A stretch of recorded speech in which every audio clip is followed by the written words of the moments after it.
Assalamualaikum warahmatullahi wabarakatuh. Perkenalkan, nama saya Fitriana Rahmawati dari Prodi S1 Fisioterapi.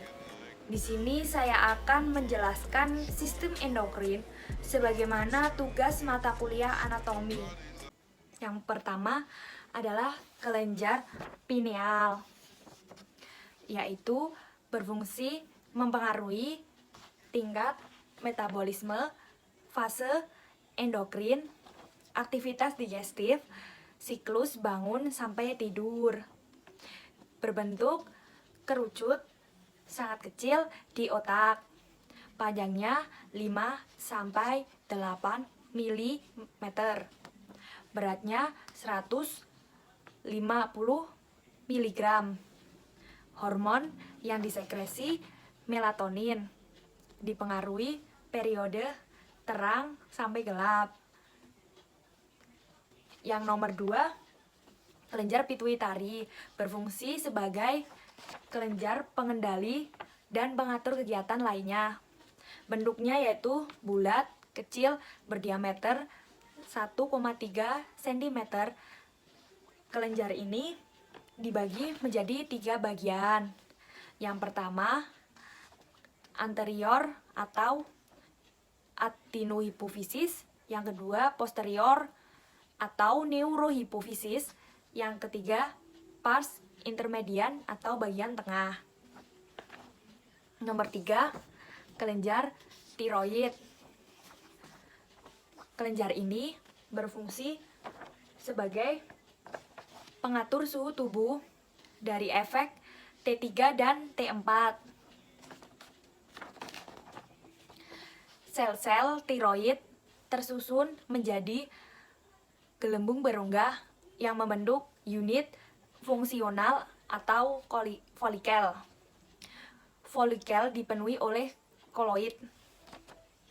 Konstituen utama koloid adalah molekul besar dan kompleks, disebut tiroglobulin atau Tg. T4 atau tiroksin dan T3 triodotiroinin. Nomor 4 adalah kelenjar timus.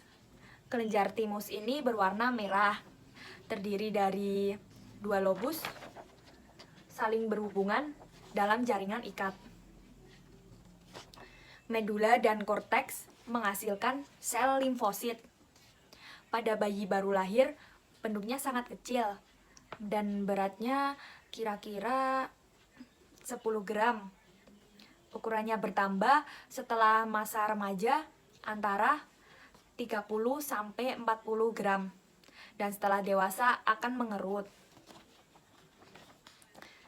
Fungsi dari kelenjar timus adalah sebagai produksi sel limfosit T dan sedikit berperan dalam pertumbuhan sampai masa pubertas. Kemudian yang kelima adalah kelenjar adrenal. Kelenjar adrenal berfungsi sebagai pengatur keseimbangan, memiliki efek metabolik dan respon terhadap stres. Hormon yang dihasilkan oleh kelenjar adrenal adalah yang pertama, mineralokortikoid,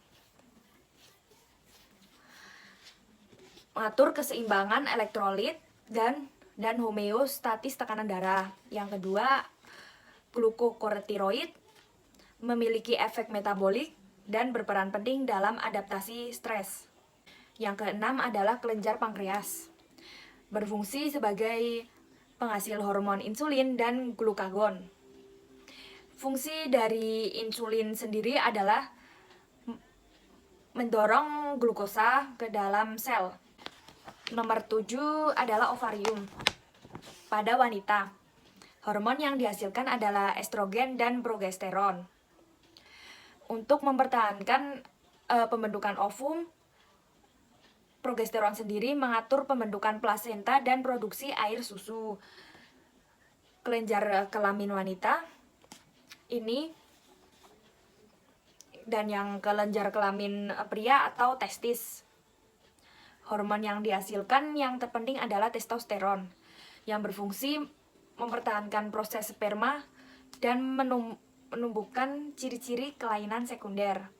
Yang pertama adalah gambar kelenjar dari hipotalamus. Hipotalamus dan membentuk suatu sistem neurosekretorik yang mengeluarkan hormon peptida, yaitu vasopresin atau antidiuretik hormon ADH dan oksitosin. Yang kedua adalah gambar dari posterior pituitari. Kelenjar posterior pada pituitari sendiri adalah kontraksi otot polos anterior dan kontraksi otot polos uterus. Yang ketiga adalah gambar kelenjar anterior.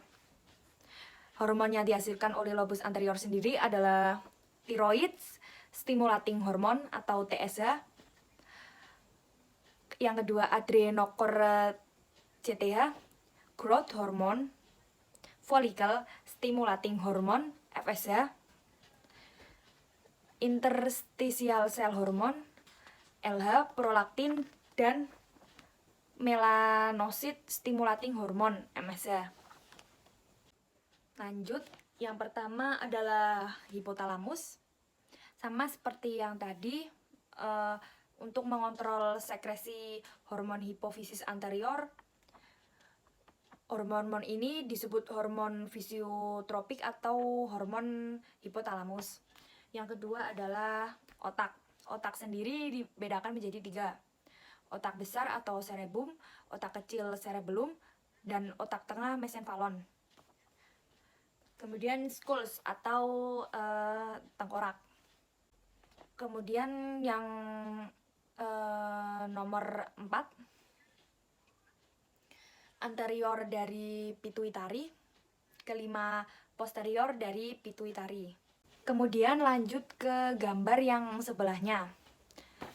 Yang pertama hipotalamus, yang keempat anterior lobe, kelima posterior lobe, keenam yang atas releasing hormone atau hormon-hormon pelepas, 6 bawah juga releasing hormone, hormon pelepas, ketujuh portal vein, 8 hormon, 9 caterpillar, 8 juga hormon sama, 10 prolaktin, 11 yang nomor 11 itu gonadotrophic hormone, yang nomor 12 thyroid stimulating hormone atau thyrotrophine, nomor 13 itu ACTH, adrenocorticotropic hormone, yang nomor 14 growth hormone atau hormon pertumbuhan, yang nomor 15 adalah meat production, nomor 16 gonads, 17 adalah thyroid gland, yang nomor 18 ada adrenal cortex, nomor 19-nya itu growth. Cukup sekian yang dapat saya sampaikan. Apabila ada tutur kata yang salah, mohon dimaafkan. Terima kasih. Wassalamualaikum warahmatullahi wabarakatuh.